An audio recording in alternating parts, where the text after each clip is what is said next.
Hi guys, welcome to my little YouTube account and today's video where I'm going to be planning, sketching and inking my latest painting.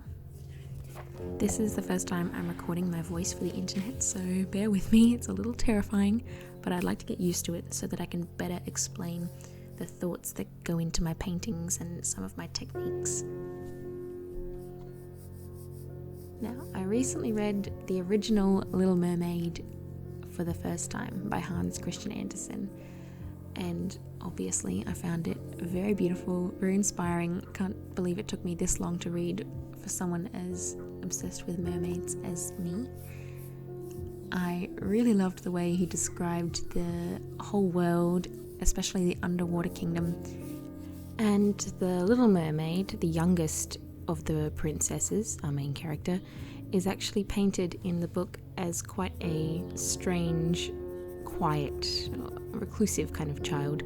All her older sisters are content with their lives under the water, and she is not, particularly as she continues to learn more about the humans and their immortal souls, and when she meets the prince and begins falling in love with him.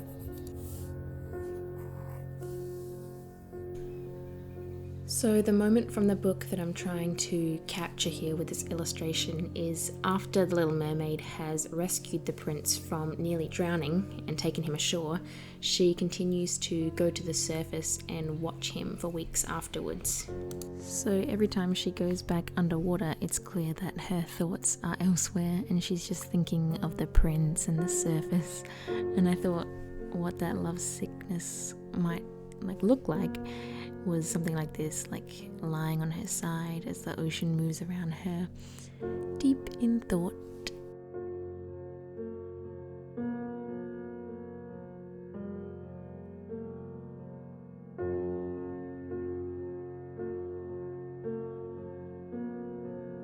This little sketch right here is the first one that actually looked to me a bit like that feeling, and I really liked it. I tried to experiment then afterwards with more poses, but I'm not very good at that. Once I've found something that looks quite right, I refine it maybe or tweak it. This next little sketch is another pose very similar that I tried to experiment with, and I really liked it. I think almost better than the other one, but I felt it was a bit too sad and too depressed. She's supposed to be, still enchanted with this whole surface thing, but reflective. Now, in the book, the 6 young princesses have their own garden. They each have a section that they're allowed to decorate however they want, and I thought it would be really nice to have the Little Mermaid in my illustration in her own little garden area. So instead of rambling and explaining it not well, I'll just read you the section that it talks about their gardens. Each of the little princesses had her own tiny plot in the garden, where she could dig and plant as she wished. One made her flower bed in the shape of a whale, another preferred hers to resemble a little mermaid, but the youngest made hers perfectly round like the sun, and planted only flowers that shone red like the sun itself. She was a strange child, quiet and thoughtful, and while her sisters decorated their gardens with the most marvellous things they had found from sunken ships, she would only have, besides the rosy red flowers that resembled the sun high above, a beautiful marble statue. It was a handsome boy carved out of clear white stone, which had come down to the bottom of the sea from a shipwreck. I just love the way that's written, and I love that symbolism that they all have their own little gardens, and it's like it's showing what they're actually focused on, while the rest of them are, making it kind of aquatic themed and collecting trinkets and just kind of getting on with things. She's here got this very simple, plain desire. I want to be up there with the people. Now, another element to this painting that I thought of and was very important to me once I did is this swirling school of fish around and above her. I kind of wanted to create that feeling like the eye of the storm sort of thing, like she's in here in her little garden that's reflecting the surface or whatever, quiet and contemplative, and then all of the fish are swirling around her, kind of crazy. That contrast is very beautiful, I think. And also the fish, I guess, symbolizes like the rest of the ocean just getting on with things and being busy and having movement, and she's kind of just stuck here. Now this also conveniently helps my that composition of like the circular garden, like it mentions in the book, which was quite handy. And this point here where I'm trying to, like these different compositions, I'm trying to figure out if I want the illustration to go all the way like off the edge, or if I want like the whole illustration, like the, you know, the paint and whatever, all those marks, to just be contained within this border of the swirling fish. And that's what I decided to go with in the end, because I didn't want to break off like this flow and this shape and swirl by having it like hit the corners awkwardly.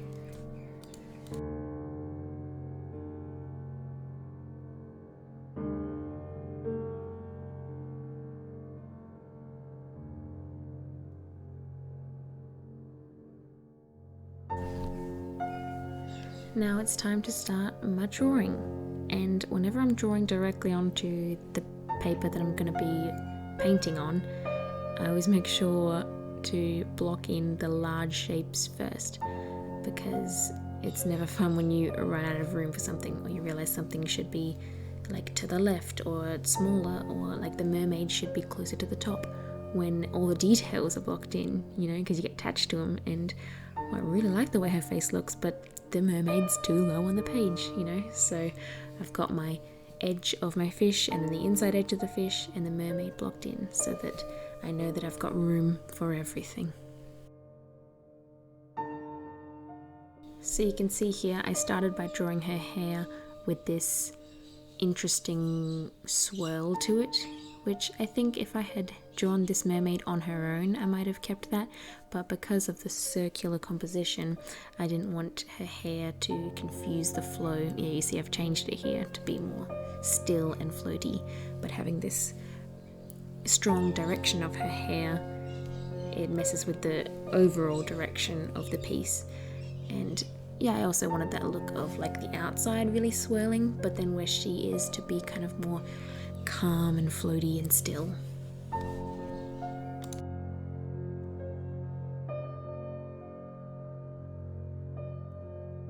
In the background of the mermaid, I'm starting to block in these flowers, the flower shapes. I thought about how I would do them. In the book, it says the rosy red flower is the colour of the sun. But underwater, to my knowledge, I don't think there are actual flowers. I think it's just coral. But there also aren't mermaids, so I could have gone either way. I could have just made up that there were flowers underwater, or I could have made flower-inspired coral. In the end, what I decided to base the flowers on was succulents, red succulents that we have on land, because they look a lot like underwater plants, with a bit more of a floral look to them than a lot of coral that I've researched, and they were quite easy to paint.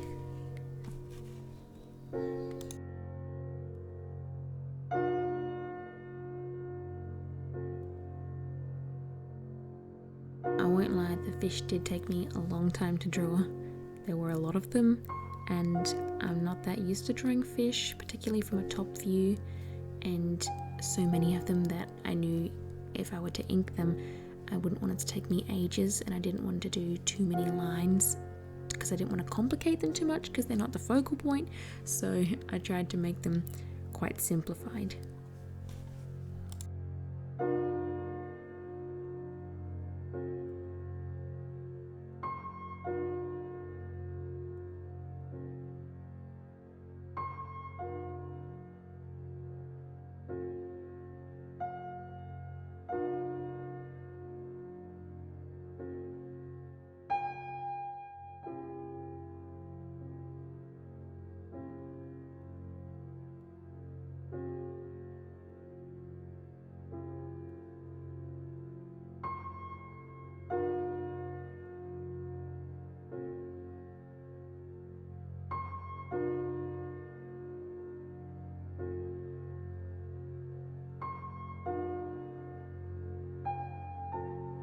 time to put some ink on this painting. I've got Muted Violet here, which is this, I guess a little bit redder toned purple colour.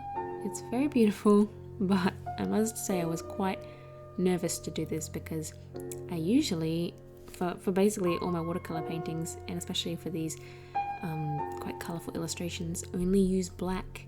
I would like to branch into using more colours for my inking, and I see lots of other artists doing it, but I don't know, I always think, what if I, do very red inks and then I use watercolours that are blue on top of that? It's gonna look weird if the lines are red and the colour of the tail is blue. So I did use it for this painting, this purple, because I had this idea that the whole colour palette would be like blues, purples and reds, and like purple's quite in the middle of red and blue. I knew that I really didn't want to use black for this piece because it's underwater and that tends to soften things, and I wanted a very like dreamy, floaty, kind of hazy look. And I mean, you know what, I think it actually, when you stand back and you look at it from a bit further away, it actually just looks like black. I think I tend to overthink.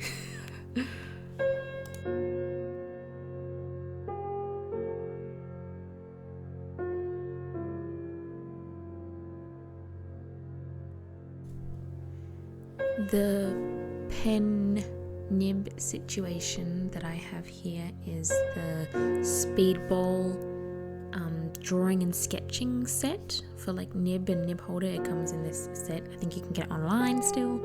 And the size of nib I'm using is 512.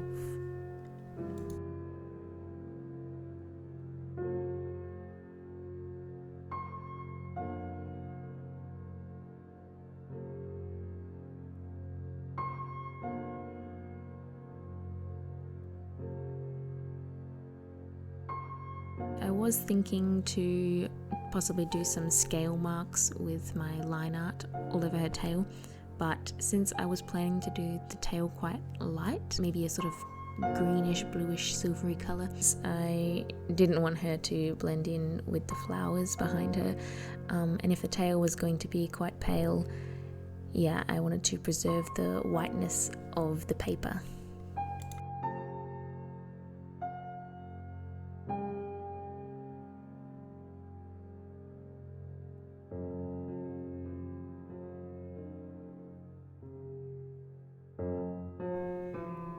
If you're still here, thanks for sticking around and watching me draw and listening to me ramble. I hope that something I said was maybe interesting or helpful. I'll be painting this now, and another video should be up soon on that process. I hope you all stay inspired and have a beautiful day.